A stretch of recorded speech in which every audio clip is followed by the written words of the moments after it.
Alright. Hey everybody, welcome to the 4th episode of the Whitetail Obsession. We're actually here at one of our food plots right now. Cody's going to be filming me again this evening. We've had a few really good weeks of doe hunting, I guess you would say. Yeah, tons of people putting does down. What do we got, 8 now I think? 8 or 9? Yep. So we're going to show these to you for the next couple weeks. It's kind of getting to the October lull time. We've got a lot of deer coming into our acorn crop. They're definitely transitioned to acorns here in southern Wisconsin. We've been seeing a lot of deer on acorns. No really big bucks yet during daylight hours. But things are starting to happen pretty quick. Temperature today is 58 degrees. We got a straight north wind turning to the northwest. So we're actually going to hunt one of our green plots today, a little alfalfa stand next to a bean field.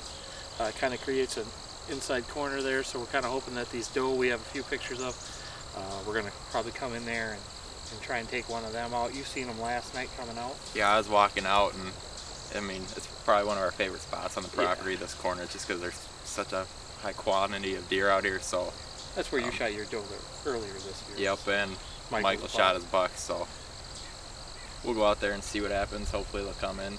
Yes. 2 came out last night, so yeah. So hopefully tonight we'll take one out. But enjoy these next 3 hunts. It's actually Eunice's first doe hunt, our first deer with a bow, and then we'll be giving you guys a couple other hunts, doe hunts also this week. Plan on next week 3 more doe hunts, but we'll introduce those to you then. So hopefully we'll have some luck. Stick around. We'll see how it goes.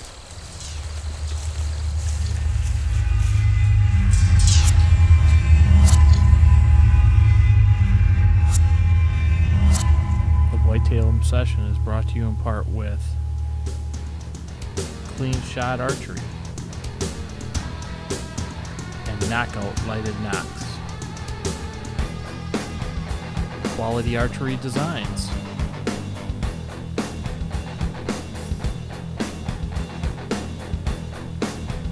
Scent Blocker, Close Enough to Kill,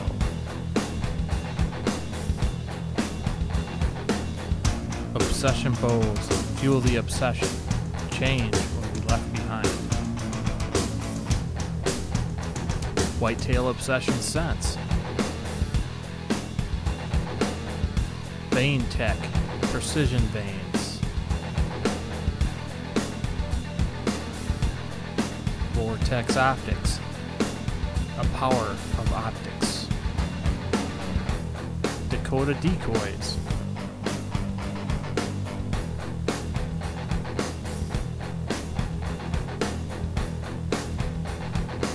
True Glow, when brightness counts.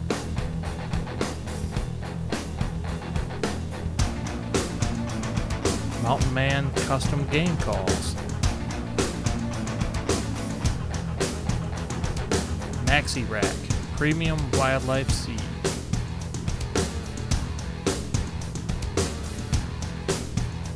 Black Eagle Arrows.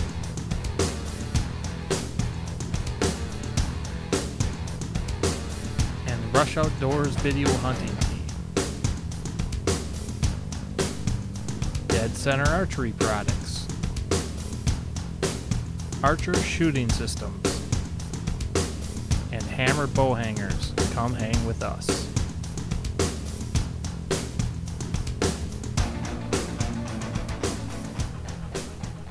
Here we are, Rush Outdoors. Frank's in back. This is my wife, Eunice. We're sitting in a box stand on a narrow pinch point. It's opening day of Wisconsin bow season. It's a little warm. It's mid-60s, 65 degrees. We've got trail cam pictures of a couple of decent bucks, some does and fawns and stuff right using this crossing. So hopefully something comes through tonight. Wind's out of the west, southwest, so set up pretty good. Hopefully we can get it done. Stay tuned.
didn't it?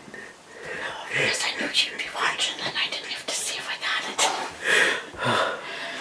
Well, we're gonna review the footage, see what it looks like, and see how long we gotta give her. Congratulations. Thanks. We waited about 20 minutes and we're gonna start tracking her. Hopefully we find some blood.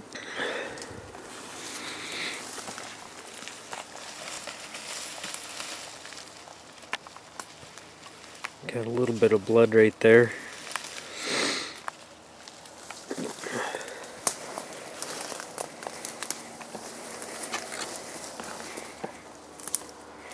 There's a spot down there. Oh yeah. A little spot of blood.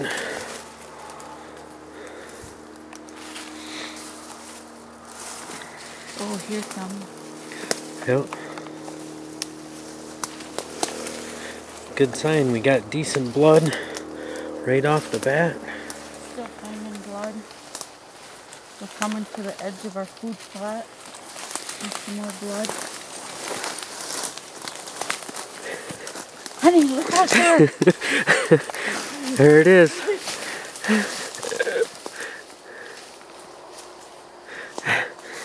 Oh, we got a heavy hunter. She's not as big as I'd like, but she's my first one. Right. That's right, we can get it out later. Cool. Her first doe with the bow. Thanks, honey. Black Eagle arrows, carnivores, did the job. Awesome. Now your work begins. Now for my buck. Nice. Her first deer with the bow. Good afternoon, folks. Jeff Dustdale, Rush Outdoors. It's evening of October 3rd. I get to hunt tonight and play cameraman. My wife decided she did not want to hunt in this wind. We don't have a stand set up for her with this particular east wind, so I'm set up in a creek bottom where an east wind is ideal. The bedding area is due north of us, so I'm expecting the deer to come out of the bedding area, follow the creek bottom. Seems to be the route this year. And then directly behind me is a huge oak flat. So we'll see what happens. See if my prediction is right, where they're going to want to stay in the tree line because of the high winds and not go to the food plot. Let's hope I'm right. Let's see if I can get something on that ground. Everybody else is getting them down. My turn. Stay tuned.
That was totally unexpected. The wind's coming this way. I just had 3 mature does come in from that way, right up underneath my tree stand. The 3 mature does, no fawns. I picked out the biggest one. She was probably literally 15 yards broadside. The other 2 were directly below my stand. Settled the pin behind the shoulder. I aimed a little low because my pin was set at 30. So, squeezed her off. I hit her. She ran about, well, she made like a 75-yard loop, but started coming back in about 50 yards behind me. She fell over, white belly and all, sticking up. So, I'm gonna stay here. Still got like an hour and a half yet. So, hopefully I can get something with horns now.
Well, as you can see, I found her. Last night, when she came in with a couple other does, but I thought I made a great shot. Watched her run, watched her fall right here, 75 yards from my stand maybe. I was all excited, all pumped, and all of a sudden I seen her trying to move around to get up again. I watched her for half hour, tried to stand up, and she couldn't. So then I realized I made a bad shot, and I kept playing it over and over in my mind, and everything was good. Couldn't figure out why it went wrong. So snuck out of here at dark because I see right where she was laying. So I snuck out of here, come back this morning, and I recovered her. But when I got home last night, I replayed the footage on the big TV, and just as I was going to touch off the trigger, she'd actually took a step and turned away from me, which I did not realize when I was shooting because she was only 15 yards, so I was seeing brown through the peep. So that explains it. So I hit her a little back on this side, and when as she was turning, it exited right here. So I got one lung in the liver is what it looks like to me. So I was glad that I backed out. You always hear people say it, when in doubt, back out. Here's proof of the pudding. If you're not sure, don't push the animal. It'll be there in the morning. Frank Zimbeck of Rush Outdoors. It's October the 3rd. We're going to a neighbor's farm. Hopefully we can get a deer in front of us in range. Wind's out of the northeast. I don't know, it gusting 5, 7, 8 miles an hour. We're going to be hunting a narrow pinch point tonight, trying to catch them crossing through there on their way to the hayfield. It's about low 60s, overcast skies. Should be a good night. They should be moving early. Hopefully. Stick with us. It's October the 3rd. It's overcast skies. Upper 50s. We're hunting a spot where we have been. It's narrow pinch point between red brush. It's all popples. And we got a hayfield behind us. Hopefully we can get something to come past us tonight. Been seeing deer, just nothing extremely close. Winds out of the northeast, probably 5, 7 mile an hour. It's not too bad. But we're gonna hang out here for a while, see what happens. Wish us luck.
Quick.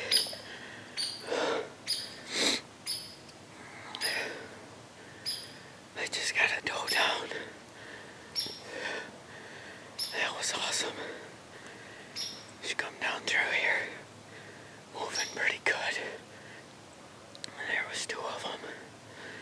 One looked like a little buck. She gave me about a 10-yard shot. She fell over about 30 yards from us. Good sign.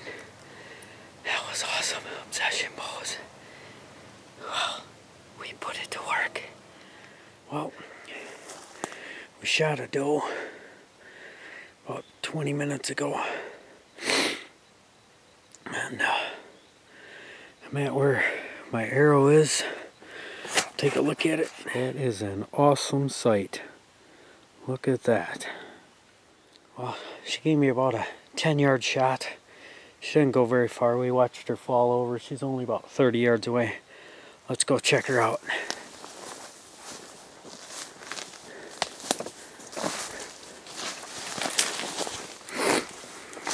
There she is right there.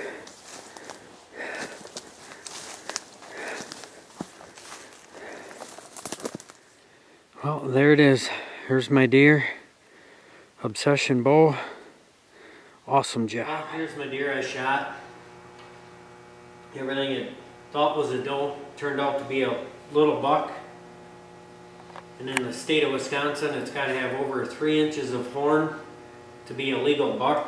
Obviously this one's not, so we can use our doe tag to make it legal. It's all registered and everything. Big bodied deer, little bitty horns, but it's one that's going to fit in the freezer. Everything turned out good. I'm happy with it. Well, thanks for watching the 4th episode of the Whitetail Obsession. Carl Bethke from Rush Outdoors. It's been a really exciting few weeks for us. We've shot plenty of doe on film. We usually try and shoot our doe early. That way we've got it all out of the way. We know we got for a buck to doe ratio on all of our properties. It was nice to put down Eunice's first deer on film. Frank did a great job. You can see he was a little shaky and just as excited, or maybe even more excited than Eunice was. And then of course Frank, here on the last hunt, you guys seen him put down his doe, self-filmed hunt. Did a great job with that. And of course Jeff Desitel, who's always on the ball. Jeff's always a great hunter and puts down some great footage every year for us. So he did a great job. All those hunts were in the middle of the state to the northern part of the state. Here in southern Wisconsin, deer have all transitioned over to acorns. We do have them still coming to the green depending on the temperatures, things like that. We do have a lot of nocturnal movement right now. But I will say we have seen some of the bigger deer in the last 3 or 4 days. The temperatures were cooled off. Now it's October 11th. It's 80 degrees today. I didn't even go out today. Decided I was going to edit all the footage. So that's why we're bringing you the 4th episode. Thanks for watching. We'll have a few more hunts, a few more doe hunts coming up next week. We got plenty of does down, and hopefully some of the bigger bucks will start hitting the ground. So, like I said, thanks for watching Rush Outdoors, the Whitetail Obsession.